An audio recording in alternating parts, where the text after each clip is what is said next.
Today I'm showing you how to fix an 83-inch 2024 Samsung OLED TV, and the common fault we see is dead no power. Now most commonly it is caused due to a defective power supply. This one has part number BN44-01275A and belongs to the following model numbers. Let me first show you how to diagnose and confirm that this is your issue. So very simple, we have our multimeter in continuity mode. When we have continuity, I get a beep, and we want to check continuity on our fuse. We do not have continuity, that's a problem. To confirm, we have another fuse over here, which does have continuity, confirming this fuse is good, this fuse is blown. Most commonly with Samsung power supplies, the fuse will typically blow because of a shorted transistor. If we follow the path of the fuse, we'll note that they go to these two transistors first. Unlike a fuse, a transistor is not supposed to have continuity, so we should not be getting any beeping. We get no beeps, no continuity.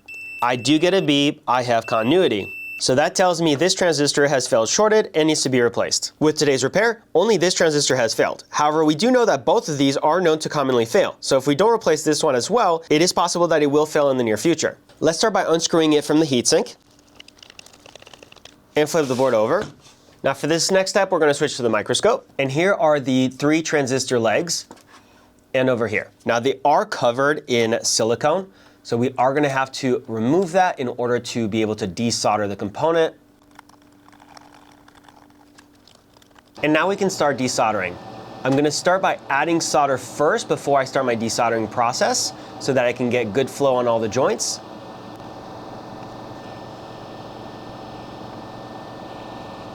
And something I'll note is that this third joint was a lot easier to get good flow with.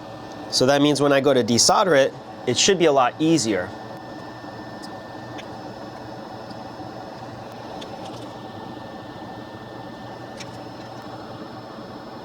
If I did a good job desoldering, it should be able to move, and it is. We're going to move over to the next one. We're going to repeat the process.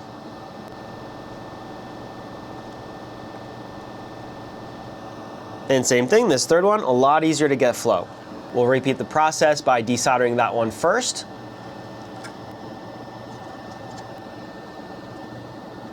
Same double check. Yep, we got good movement. That means it's fully desoldered. So this is a very thick board with very large pads, which means that the desoldering process can be very difficult. Now, one of the joints was easier to desolder. The other two are going to be much more difficult. So we're going to be using a little bit of hot air to assist with the desoldering process for the last two.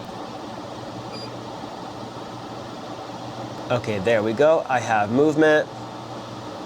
And you know what? Maybe we can just push the transistor through? No, not quite. But we have good flow. Let's go ahead and desolder. If you have a power supply you would like to send in for us to fix, we do offer flat rate services which come with a 1-year warranty. Those are available on our website, which I'll link in the description below. And I can pull the transistor through, I think. And there we go. We got it.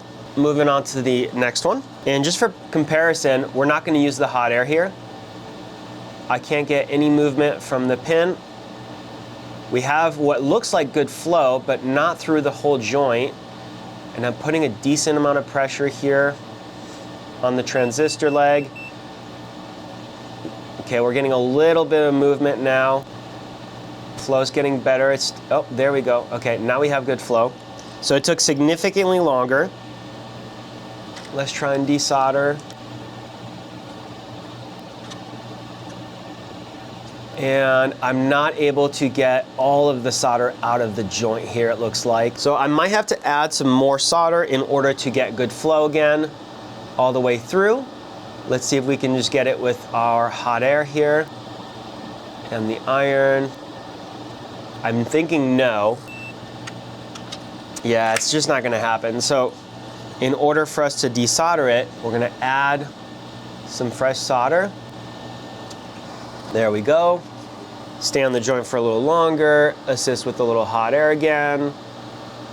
There we go. And then come back to it. And there we go. Okay, and we have movement.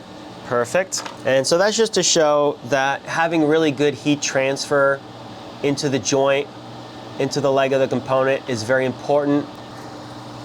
And you know what? Let's see. Can we just knock it through? Yep. So I just pushed it through. This should actually make it a little easier for me to desolder. There we go. Look at that. All right, back in our continuity mode. We get a beep when we have continuity.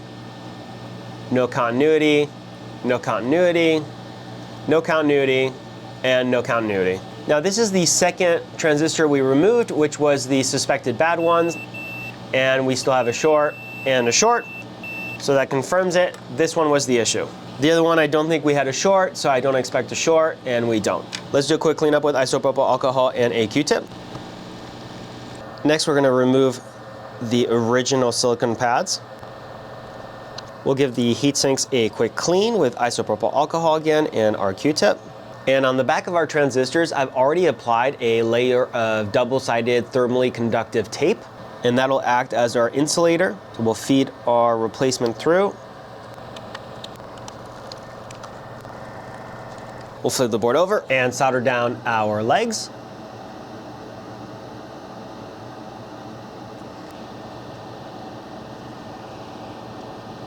And I'm gonna hang out on this joint for a little longer than the first one. And same for this second one to the left, or third one to the left, because those two were much more difficult and took a lot longer to get good flow with, which means I really want to make sure I have good heat transfer into the entirety of the pad and component leg, whereas that first one we can go faster because we had better heat transfer.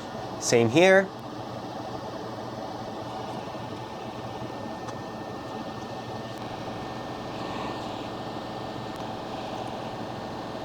Let's cut off the legs. Let's give it a quick clean. Quick double check, everything looks good. Yep, and finally we'll move over to the fuse. We're gonna use a similar process. We're adding solder first. Okay, there we go, we have good flow. And it's harder to see, but I'm holding onto the fuse with my tweezers on the other side, and I just pulled it through while it's melting from the bottom. And so again, that just makes it a little easier for us to desolder when there is no component in the way. Okay, this time let's try a different technique where we do the desoldering first to see the difference. We have good flow.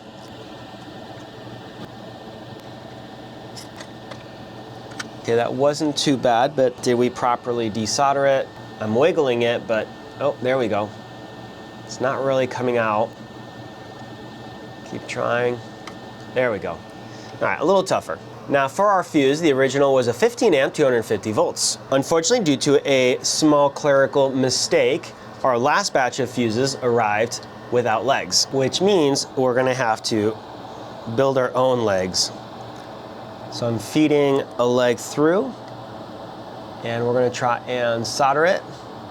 We're gonna repeat the process one more time over here.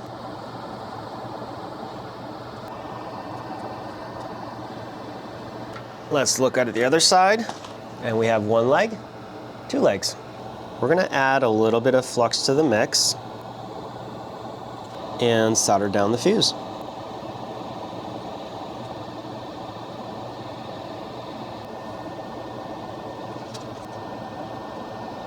And I'm gonna touch up the other side again real quick, add a little bit more solder, and repeat that again on this side. And I'm not a fan of that flow, so let's add a little bit more flux and touch that up.